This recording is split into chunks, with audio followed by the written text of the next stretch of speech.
Well, good morning on what seems to be the day that spring has finally decided to arrive here in Washington. We're so glad and thankful for all of you being able to join us and be with us for what I can assure you will be a rich time together. I think talking about some of the critical issues of faith and how they intersect with politics and public life. My name is Derek Harkins, and I serve as the Senior Vice President for Innovation in Public Programs at Union Theological Seminary in New York.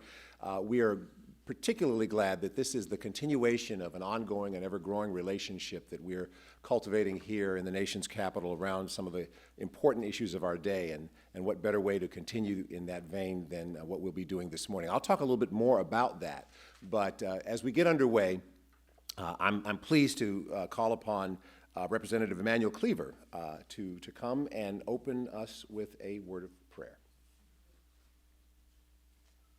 Let us enter into a spirit of prayer. God, we thank you for granting us the opportunity to enter into a new day.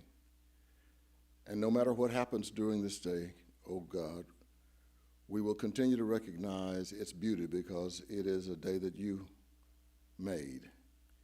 And we have the opportunity to say thank you as we rejoice in this day. We ask blessings upon this hill on which this gathering takes place. And we pray, oh God, that you will inspire us to greater things, that we will become more inspirational than our divisiveness right now displays. Help us to prevent the verbal vomit from continuing to roll across this hill. And we ask, oh God, that you bless this gathering, give us strength, vision, and encouragement that we might not just express our faith in this room, but in another setting that might not be so acceptable. And we do this, oh God, in your righteous and holy name. Amen.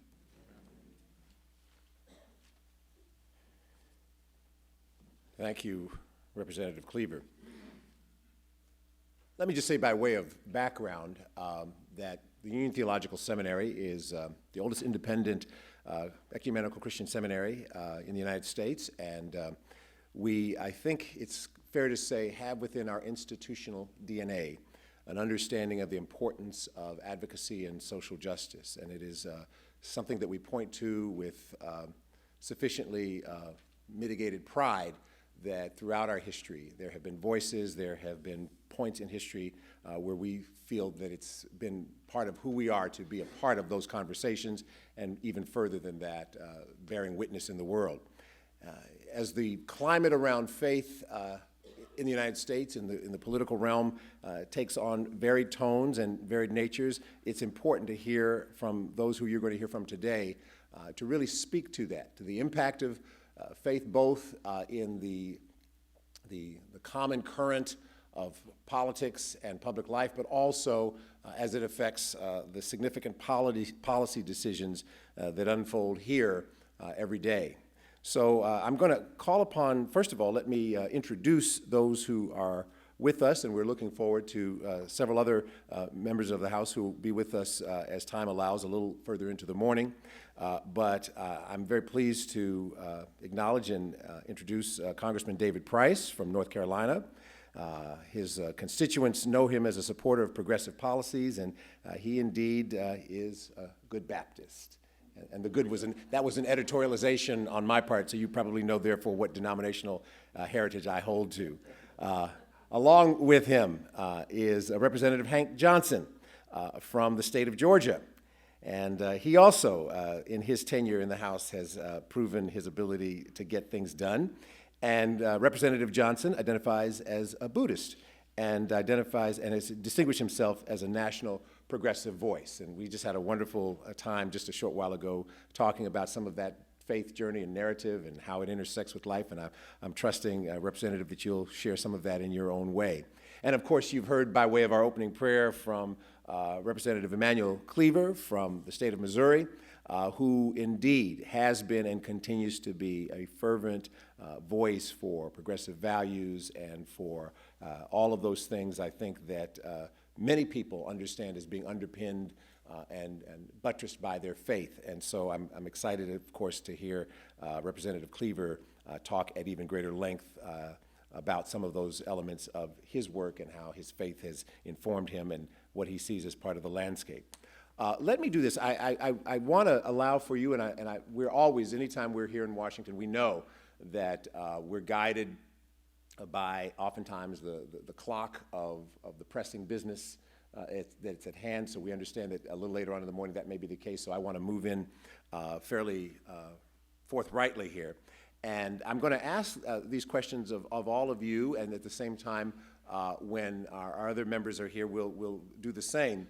But let me start, and Representative Price, if you wouldn't mind talking just to us a little bit about your understanding of your own relationship with faith and how you have developed your values around faith. And as you answer that, I'd appreciate you being able to segue into then talking about how that affects your understanding of the policy decisions that you certainly have to make on a regular basis. And just before you do that, because he's arrived and we certainly want to make sure that all of our participants are duly noted, I want to acknowledge Representative Tony Cardenas from the state of California. And we are very thankful for all the work that Representative Cardenas is doing, and we're excited about some of the ongoing work that we've been doing with your staff around some very pressing and pertinent issues. So welcome, and glad you're with us this morning. Congressman Price, if you could talk about how indeed faith has formed and shaped your values, and how that lays across your understanding of the policy decisions that you and your fellow members have to wrestle with. All right, that's a tall order. I'll try to give just a brief overview. Probably should start by saying I'm really not a very good Baptist. If you measure by conventional measures, I try to be a reasonably faithful parishioner in my home church, which is indeed a progressive Baptist church. But I didn't grow up a Baptist. Like your president, I grew up in the Christian church and still have some tugs of loyalty there to that movement. And but I took up with the Baptists, I have to admit, as a college student, and have been a member of a Baptist congregation. But in conventional terms, I'm not a very good parishioner. I visit dozens of churches every year. I'm all over the place in terms of especially the African American religious community, and that has been an enriching experience, and in so many ways. But it has meant that I'm not sitting there every Sunday in the pews in my own church. That's not to say that my religious background, both my small town familial religious background and then the direction that took in face of the civil rights movement as a young man, in face of divinity school, and beyond, those ideas and those commitments really from those years do still exert a powerful tug on me. I'm going to try to answer you in one remaining minute, and I'm going to try to give a framework. I think one thing you learn in divinity school is to think in terms of dichotomies, paradoxes, and so I want to suggest three of these kind of things that we deal with every day in terms of how we sort out the faith and what it means, and all this by way, I guess you'd have to say, of complexifying what our faith reaction is, a faithful reaction is to policy issues that we confront or social problems that we confront. I'm reminded by what's going on in North Carolina right now that we're certainly not past the notion of religion that I grew up with.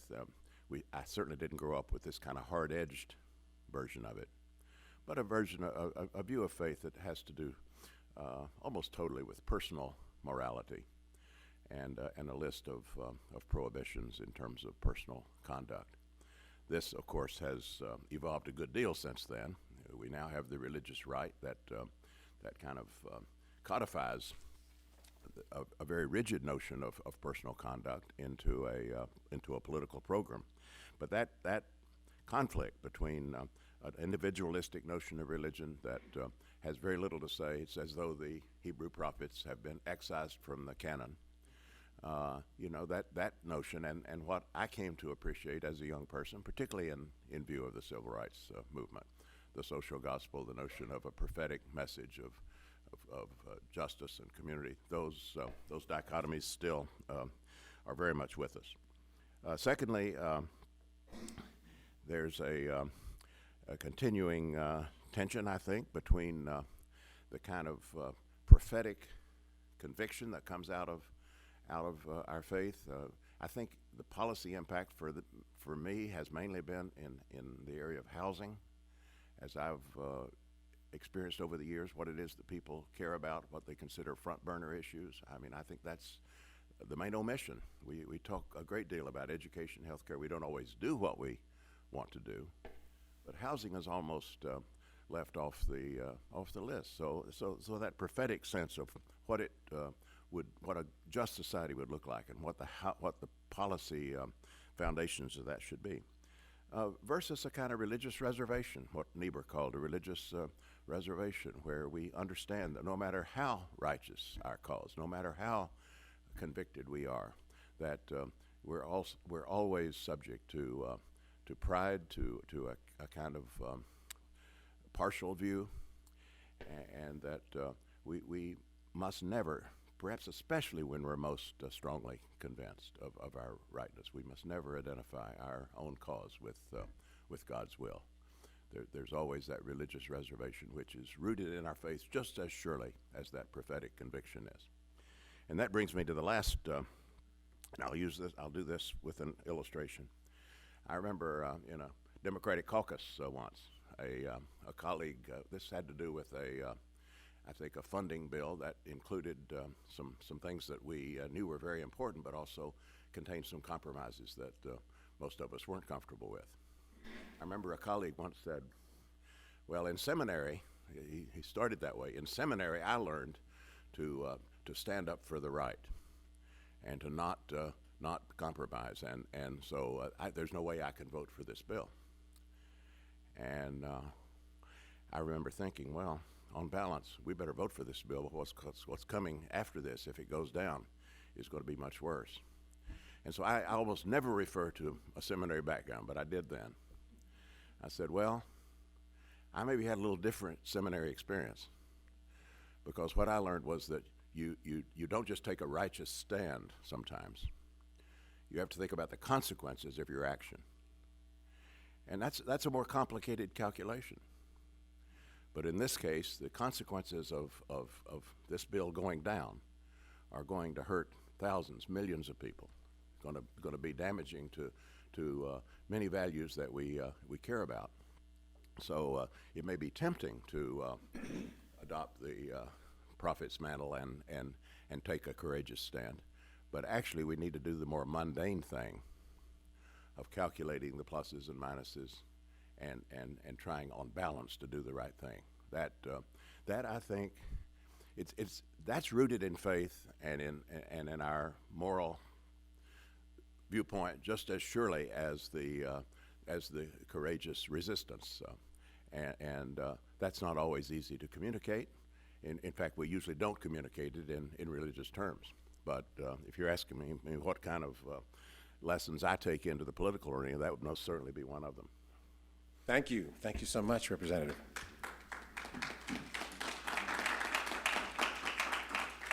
And you lit on something, and I'm going to use it as a little bit of a segue. And Congressman Johnson, and as I said, you and I were having the chance of talking with President Jones a little bit, and you talked about some of your own faith journey, and you made a point about coming to a point of seeking out the ways in which there can be a kind of a confluence and a collaborative spirit. My words, not yours.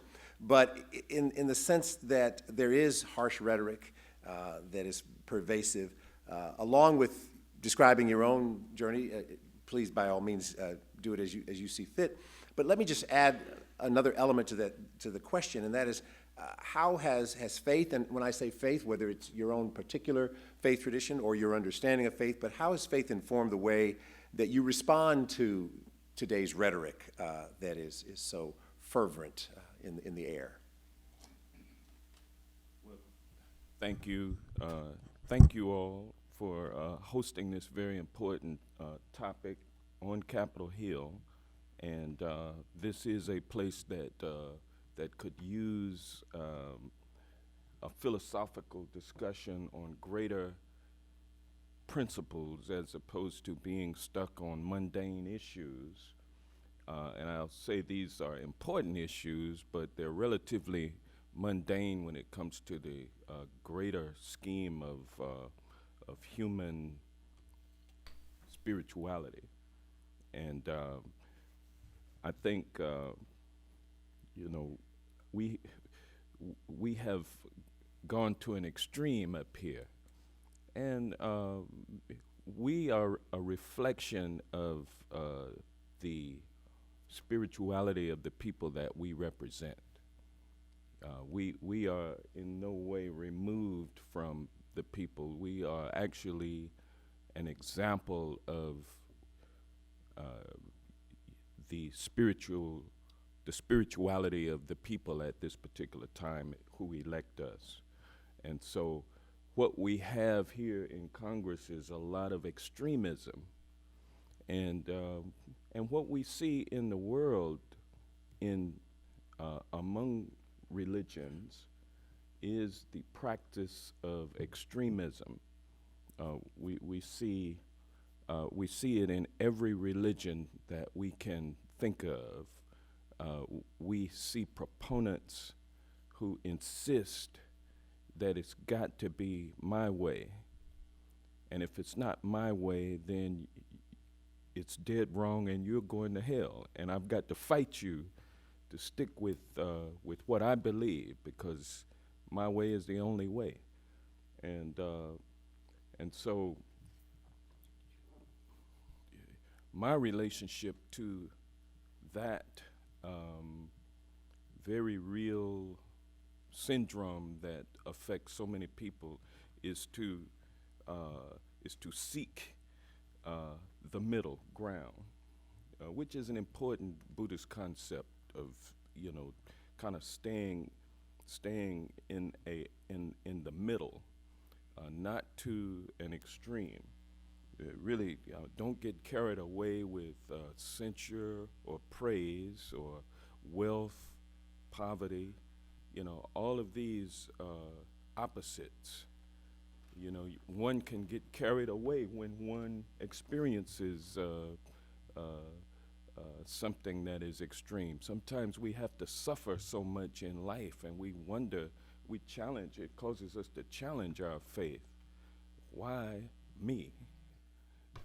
But I think something common to all religions is that if you continue your faith despite those external stimuli that's trying to draw you off course, if you stick with it, then you will see some kind of parting of the seas, or the skies will clear and the sun will shine. And so it's up to us as human beings to continue on our faith. But sometimes we get that mixed up with having to be on the extreme on any particular issue. And so putting that all together, that's why we are where we are now in our political discourse in this country, is because of the sickness of the people, and it goes directly to faith, because most people in this country are people of faith, and so it's leaders, it's courageous leaders like President Jones and the people at Union Theological Seminary who are training minds to and giving those minds the experience to be broad-minded people. And I certainly try to be that way here in Congress. I do have certain things that I fight for and I stand on. I think my fundamental value as a person is just justice. I mean, I decided that I wanted to become a lawyer at a very early age, 3 or 4 years old.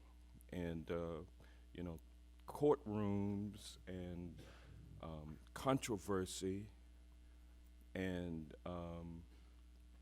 standing on principles was something that was just natural to me. I was also raised as a Presbyterian, and Presbyterians are some pretty magnanimous people. Growing up here in Washington, D.C. in the 60s, I was a member of an integrated church. My pastor was Cecil Rhodes, a white man. And we had Boy Scouts, Cub Scouts. I mean, it's all, you know, we did a lot of things together. And so I learned about being magnanimous from being raised as a Christian. And that concept still sticks with me today, but my fundamental value that I try to decide all issues on is in terms of justice. Is it just? Is it fair? And is it in accordance with the tenets of my faith?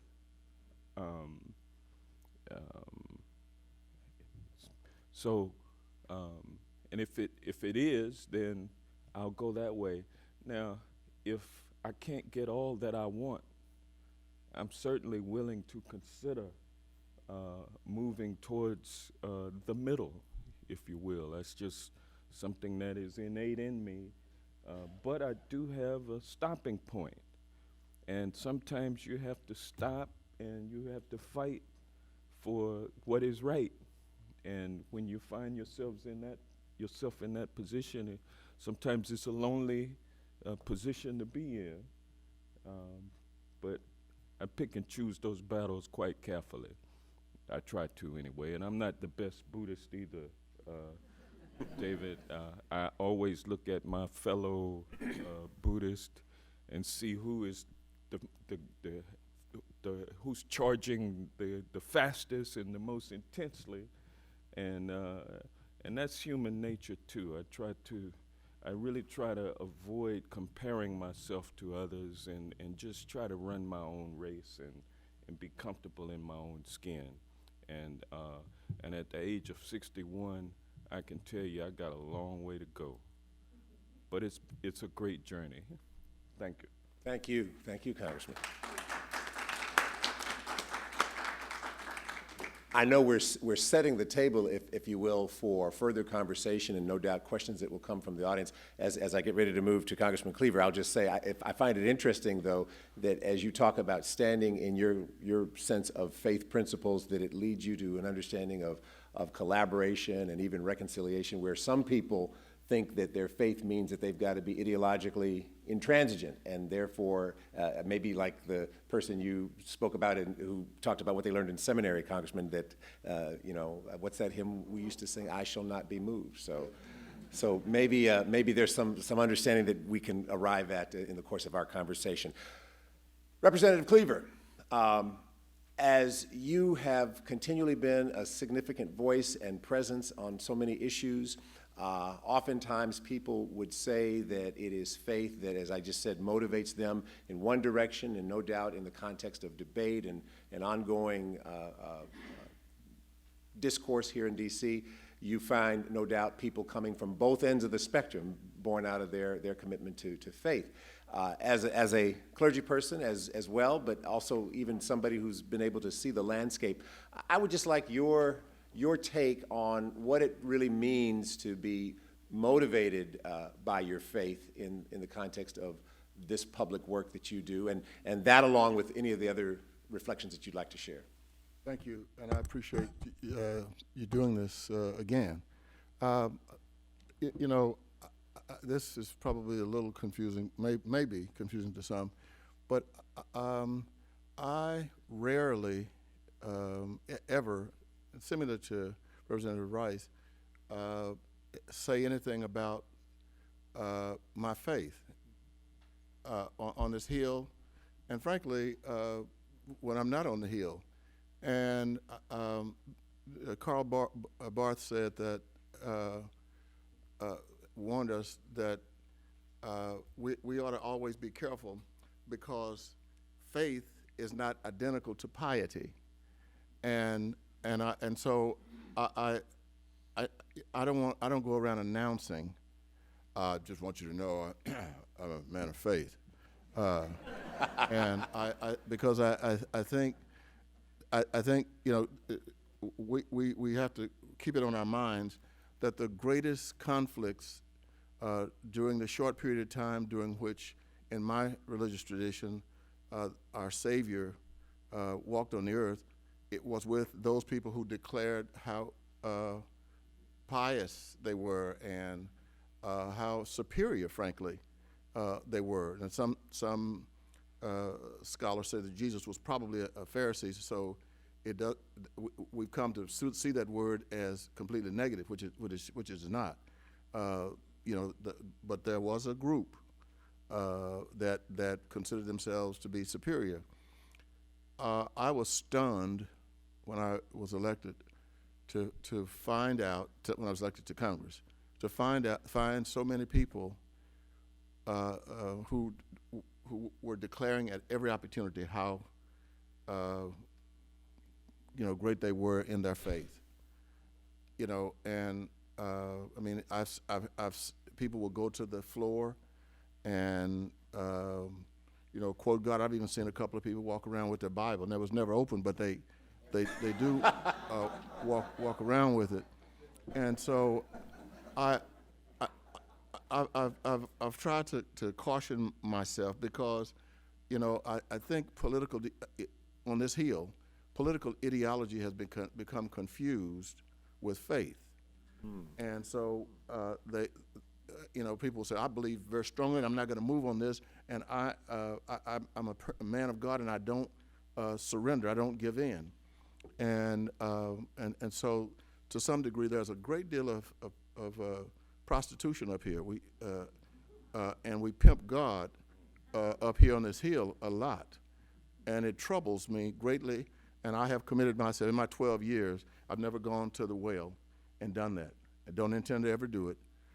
Now, I think, I understand that sometimes the voice of God we hear is our own voice in disguise. And so I have to, I'm careful. I do believe God.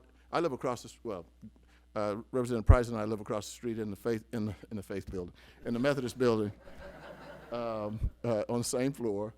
And the good news I tell people at home, is I live there. There's hardly any noise ever over there, and so I can walk around and talk to God in my room.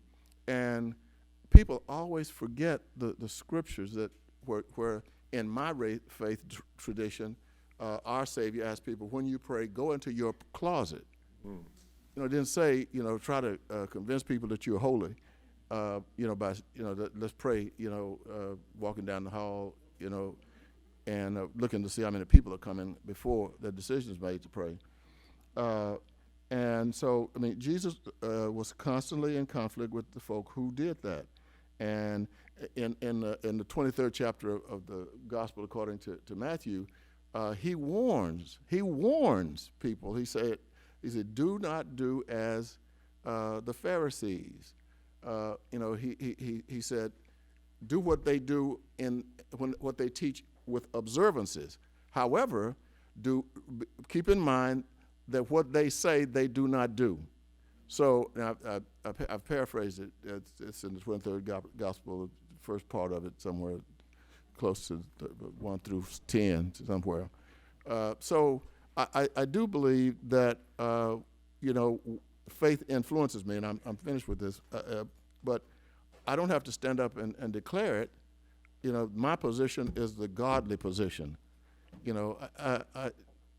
an insult to God, and I hear people doing it. I heard somebody do that last night on TV, one of the presidential candidates, and it drives me crazy. It's like somebody scratching tin, when people do that. And I'm sure that God is so upset with all of us. The Gallup organization has been doing polling measuring the nation's faith since the 1950s. The latest poll, 75% of the people in the country believe that we would be better off in this country if we had more people involved in faith. But then they say, the same poll, 77% said that faith is losing its steam in the country. And one of the turnoffs, I believe, is all of the pronouncements that are taking place, about holy people. Look, we're all flawed. Everybody in here walks with a limp, and so I think it is incumbent on people of faith, from my perspective, to use it in your life. It is best. Faith is best influential if it is observed in what you do and what you say. If I walked around cussing people out and getting sloppy drunk with my colleagues and all, there's probably nothing wrong with getting sloppy drunk. I'm not mad at anybody.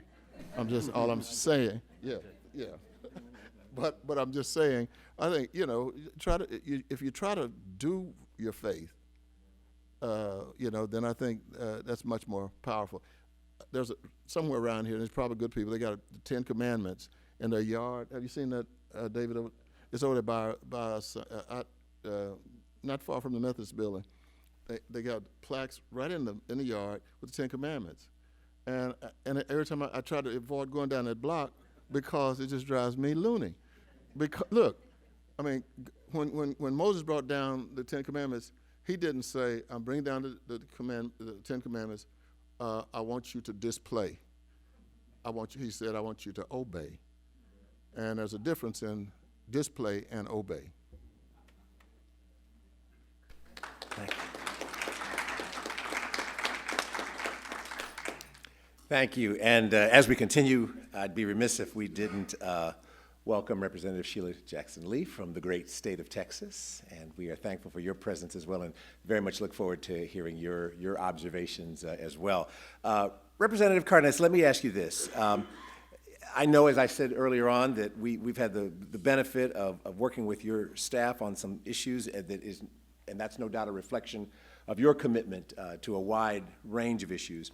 And in that vein, and again, please take the privilege of responding to the larger question of the importance of faith and how it lays over public policy as a whole. But I'm just curious what you find to be your most important policy priorities, and how has faith helped to inform that those are priorities? And maybe given the backdrop of what Representative Cleaver just talked about, that oftentimes we see people who seem to be motivated ideologically by their faith. Maybe there's another tack on that. Maybe one's faith can motivate them in a way that's in some sense more productive. I don't want to put words in your mouth, but ask you to answer the question. Thank you. First of all, thank you for putting this wonderful event together. And as was mentioned by my colleagues so far, that there certainly seems to be a lot of reference to faith and certain religions, and referencing the Bible by many people who are running for office and people who are in office. But it's a bit disturbing when some of us can clearly see, even in that moment, that there's a disconnect with what their attempt is and what their actions are and what the outcomes may be for the country and sometimes for the world.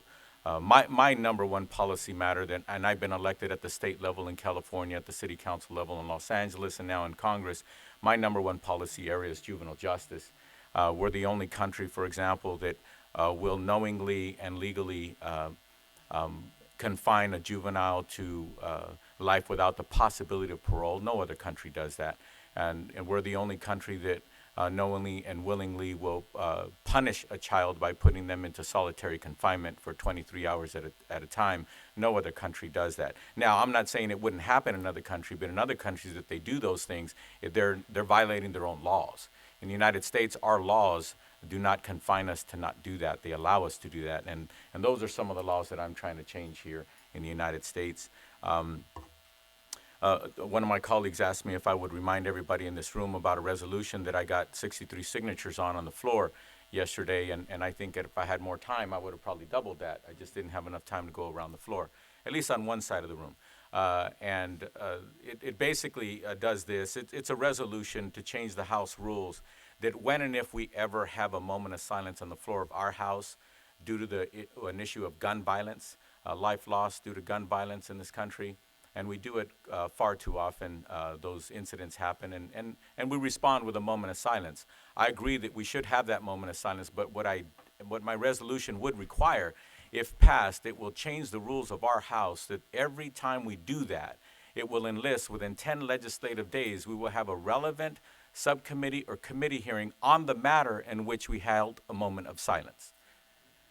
Because we were not elected to be just show our compassion and our faith to what is right and wrong in this country. We were elected to legislate, and far too often we have moments of silence when one person dies, or 2 people die, or 100 people die, or thousands of people die, and then what we do is we hear that gavel and we move on and we do nothing.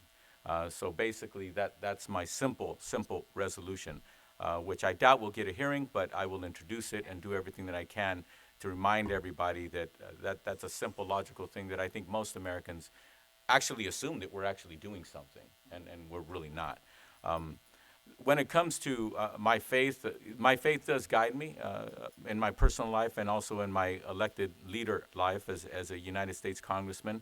But really what I try to do every single moment is try to be spiritually grounded in everything that I do. I try.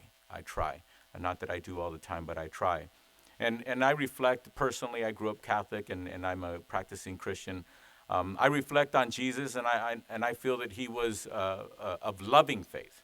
When I reflect on the Old Testament, I see too much smiting in the Old Testament. I think of Jesus as being someone who walked softly but loud enough to try to get people to understand that within them they have all the power that they need to be good and to do good and to turn away from what seems to be convenient sometimes and to do bad things or ill things to themselves or others.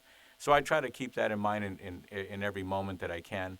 And in addition to that, as I mentioned earlier, to me, the main thing that I focus on is more restorative justice, preventing bad things or ill outcomes from happening by trying a positive approach to the legislation that I introduce and that I support, and also not to be caught up in the negative approach. Again, not to be smiting people, not to be thinking of ways in which we can punish, but really thinking of ways in which we can help people win themselves over first and foremost, so they don't do bad things and we don't have bad outcomes.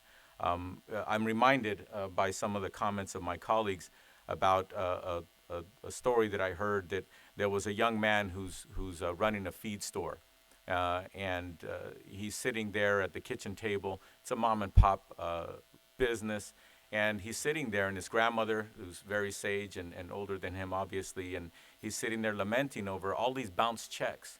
And he says, "Grandma, why is it that so many people are bouncing checks? And then in every single corner of those bounced checks, there's some kind of religious symbol, whether it's a swath of a fish or a cross or what have you." And then finally she says, "My boy, people who are truly of faith do not need to wear it on their sleeve." And it reminds me a lot of what my colleagues mentioned, which I think is very truthful and honest, that many times we hear people using or carrying a Bible and they're on the floor of the house or wherever they may be, or they're quoting the Bible, and yet at the same time, when you really take the breadth of what they said, or they're trying to convince people that should or shouldn't be done, it's really not consistent, even with the words that they're uttering. And that's unfortunate.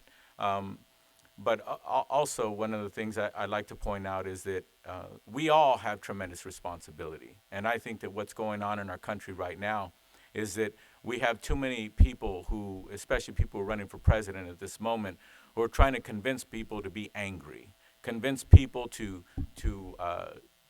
think and act out of anger and distress, instead of trying to find the better parts of themselves and say, maybe I should be making decisions when I'm more calm, when I'm not angry. And to me, I'll just end with this. I have a very, very close friend of mine, and I'm blessed to have him in my life. And he has a show on TV. They call him the Dog Whisperer. And one time I was watching the television, and I asked him personally what he meant by that. And he basically said this. On the television, I saw him teaching somebody on how to treat their dog. And he basically said, you know what, understand this, never discipline in anger. I'm a father of 4 children, and I was raised where if we did something wrong, it was more of the smite kind of action that my father did. And in some ways, with all due respect, I truly was the most angry kid out of all of 11 in my house. And I was the youngest, and I had a lot of issues, still do. But my point is, maybe that worked with me. Maybe that was the way in which the attention my parents tried to get through to me. Maybe that was the way to do it. But, however, I don't think society should be acting out of anger. I don't think any society should be acting out of malice. I don't think any society or any community or any individual should be taking up arms just to solve their problems. And unfortunately, when you look at the United States of America, I think we find it hard to admit to ourselves that we do that far, far, far too often as our first choice. And you just look at the budget. Just look at how much we budget out of your tax dollars, America, that how much we actually dedicate to that kind of action and reaction. And I'm very mindful of that, and I try my best to strike a better balance on my behalf to make sure that what I do as a legislator, I don't do it of that vein, but I do it more in a loving and kind way. Thank you. Thank you. Thank you, Congressman.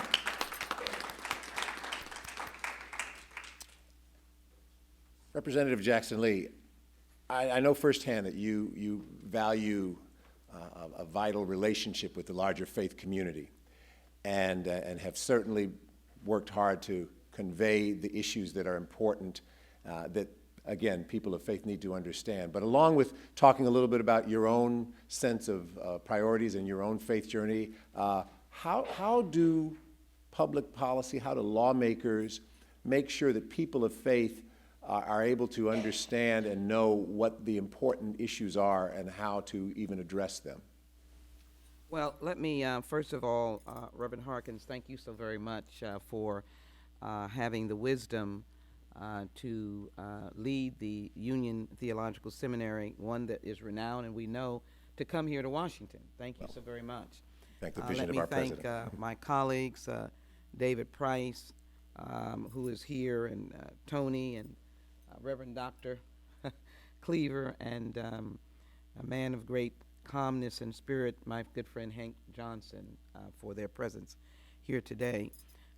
As usual, members are quashed between events, and so I'll take the normal refrain, which is I won't be long, but don't take that as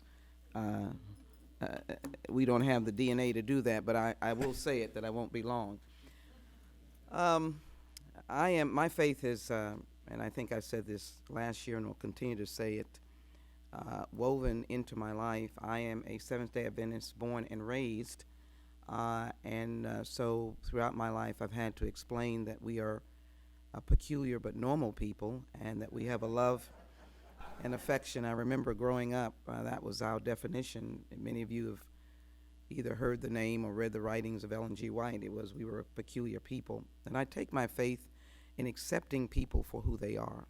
And I think in this Congress, we should do more of that, in accepting people for the place that they are in life, that they're worthy of honor and worthy of acknowledging, even as we're in the consternation of conflictedness in how our faith is shown.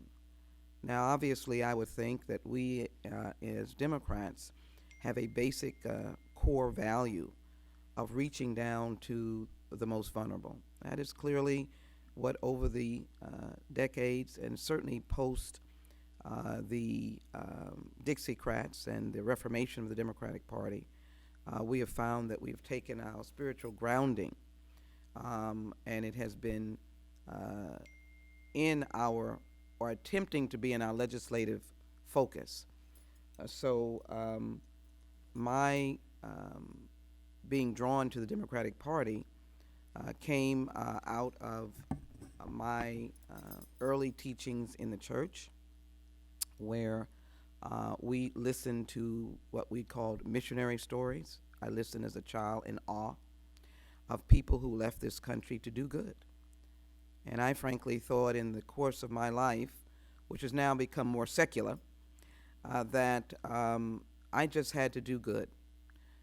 I was grateful that that goodness or those actions played out, that I worked for the Southern Christian Leadership Conference. I thought I was doing good. I went south from my academic institution to work in the early stages of voter registration for African Americans in the Deep South. And that was frankly in the late 60s and early 70s, and massive numbers of African Americans had not been registered to vote. They were now beginning to benefit from the spiritual compass and leadership in the civil rights movement of Dr. Martin Luther King. Again, a real anchor for me, a real spiritual anchor for me. At my alma mater, I had the pleasure of sitting around Sloan Coffin, Reverend Dr. Sloan Coffin, as a deacon of the Yale Church. I have many religions, and so I'm adaptable where I can get a good spiritual grounding. But he poured into me this whole idea of spiritual service.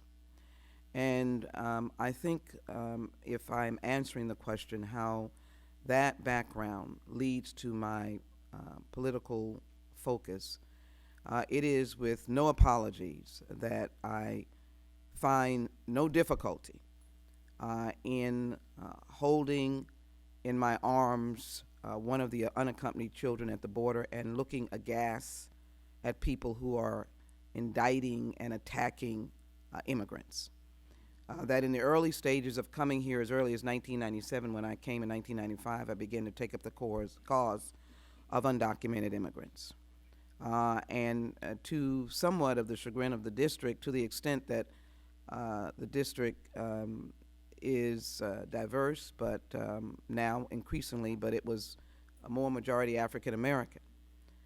But I began to teach and preach, and not literally, that we're all our brothers and sisters' keeper. And so all through the time when immigration reform had not found its rightful place, even though we have not done what we should have done, in the early stages it was really being condemned from all parts, and our friends on the other side of the aisle were using it as a whipping boy. And of course, the work dealing with civil rights on the Judiciary Committee, and frankly, just the push for making sure that our Constitution is a living document. I would give a litany of legislation, but I will not do that. I am very grateful to say to you that I am, after a number of years now, the ranking member on the Criminal Justice Committee. In the course of my work here, I've done a number of things, from Congressional Children's Caucus, working a lot on African issues, the genocide in Sudan, the crisis in Liberia, the present crisis of Boko Haram in Nigeria.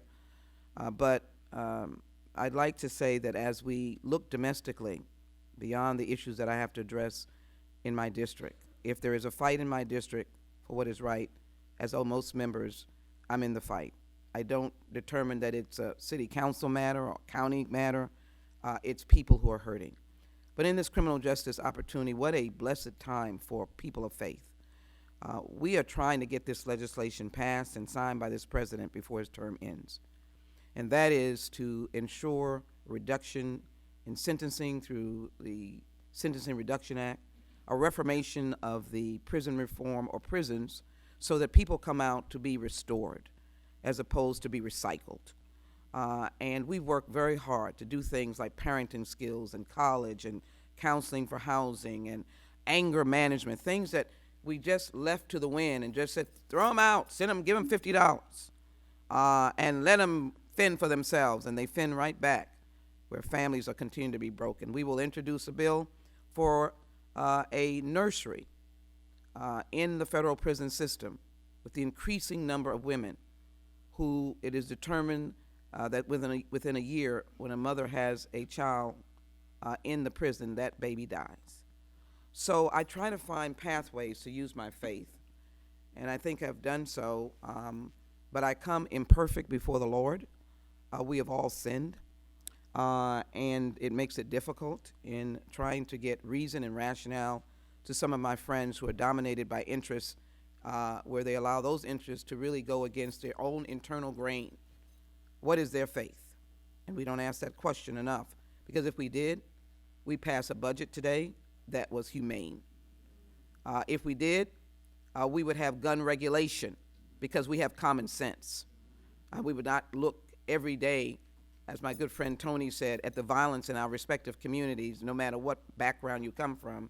You would be humane, and you would recognize no more Columbines, Auroras, Oregon, Sandy Hooks, or any other kind.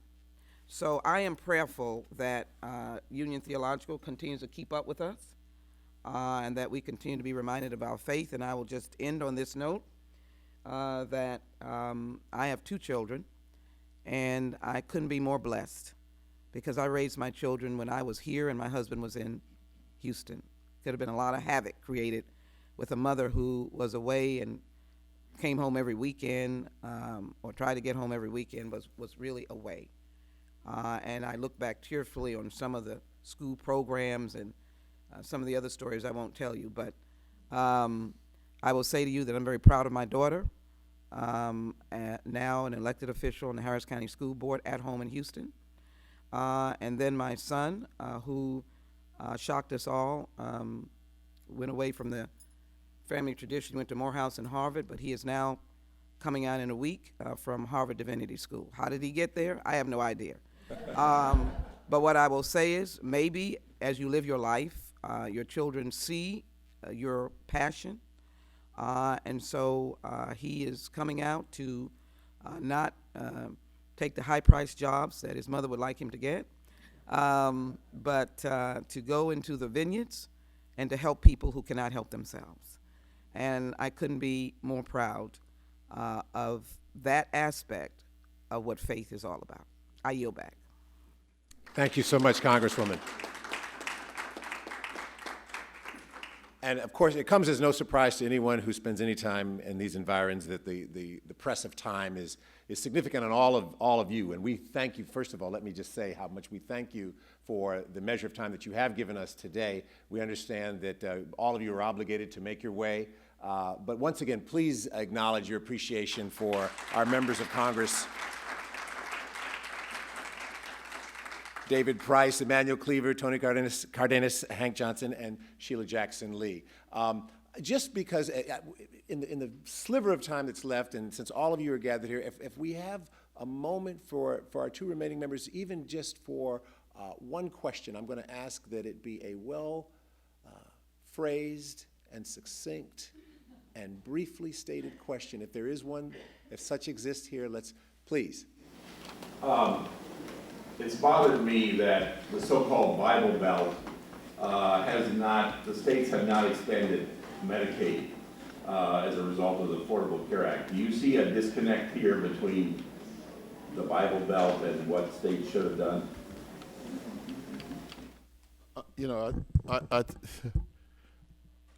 It's hard for me to call that the Bible Belt, but and it has not. I mean, I was born and raised in Texas, and live in Missouri, and which neither state is allowing for the expansion of Medicaid. Here, look, I said it earlier.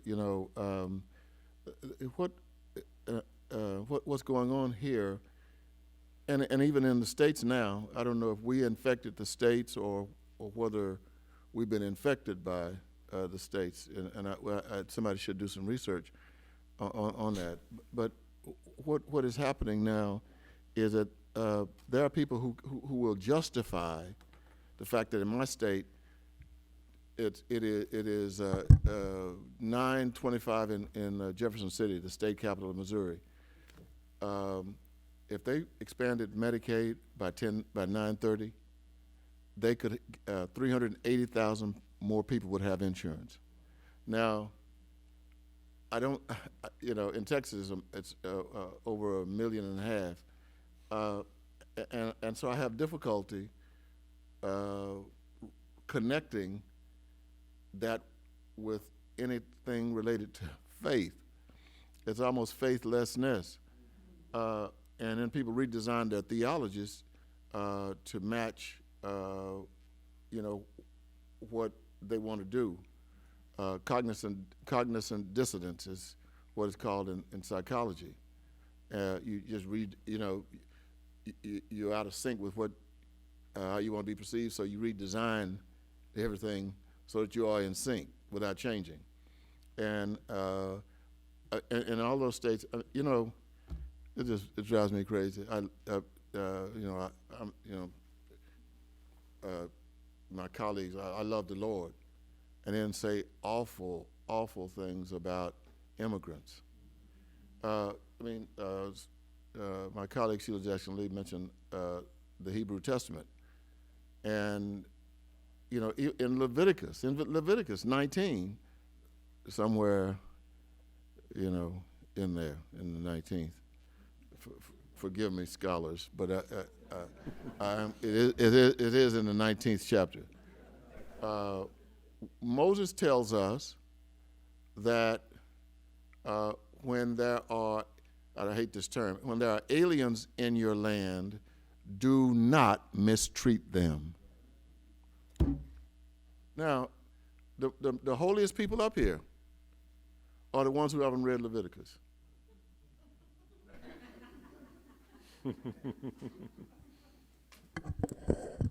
A dramatic ending.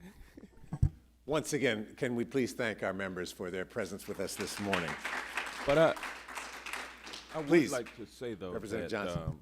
you know, who would have ever thought that a young black man, or it's not young anymore, but a black man from Washington, D.C., transplanted to the South in the second most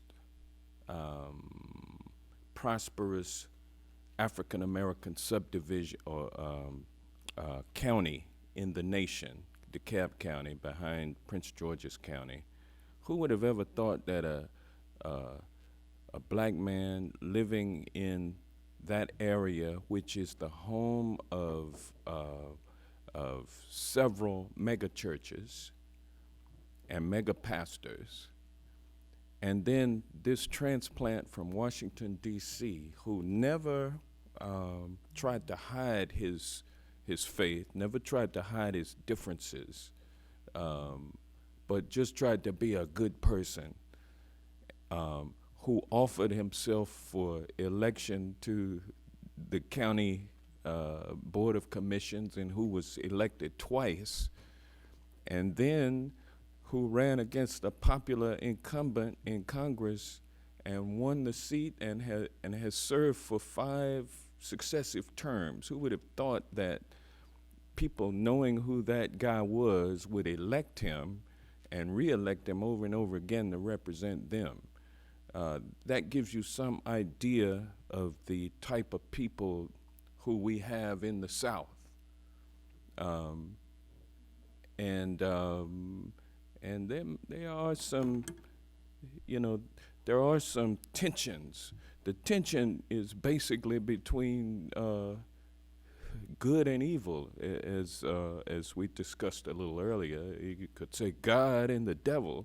I mean, the issues have been, we have proceeded as humans to a point where the issue is joined and the battle lines are clear, and the battles are being fought. Will we have, and you can see right beginning to prevail, because in Georgia, where 450,000 people would have access to the health care system if the government accepted $40 billion over 10 years, and 450,000 people would be saved from living a life of sickness. You can see the sky is starting, the sea starting to part, or the clouds starting to dissipate. You can see people really wanting to be able to come back off of that limb that they went out on, and how they are now thinking about what have we done and what can we do to gracefully come back off that limb and take this money and give our people an opportunity to be healthy. So it's been stupidity and arrogance and ignorance and anger, these lower base human tendencies that we all have, that we should strive to move to a different plane of living, that I see people starting to get to. People are starting to wake up from their anger and their ignorance and from their arrogance and understand that, okay, this is good. So I have abundant hope about the future. The South is usually behind the rest of the nation in terms of enlightenment, but we'll get there. Thank you both. Hey, and by the way, before I leave, I do want to say that when I first came to Washington and became a member of the Black Caucus after having defeated a popular incumbent, and I came up here to some kind of stony faces and some chilled, the atmosphere was chilled among my my natural allies, but I'll say that it was Reverend Cleaver who knew exactly who I was and what I was, and he gently offered and then insisted that I lead a prayer. We were getting ready to have dinner, our caucus, and this man reassured me, and he encouraged me to just share my tradition with the other members, and it was an icebreaker. And so we do have people here in Congress who are magnanimous people and who strive to bring people together as opposed to focus on divisiveness. So I just wanted to share that about Reverend Cleaver. Thank you both. Thank you so much. 06. Well, we again thank all of you for being here this morning.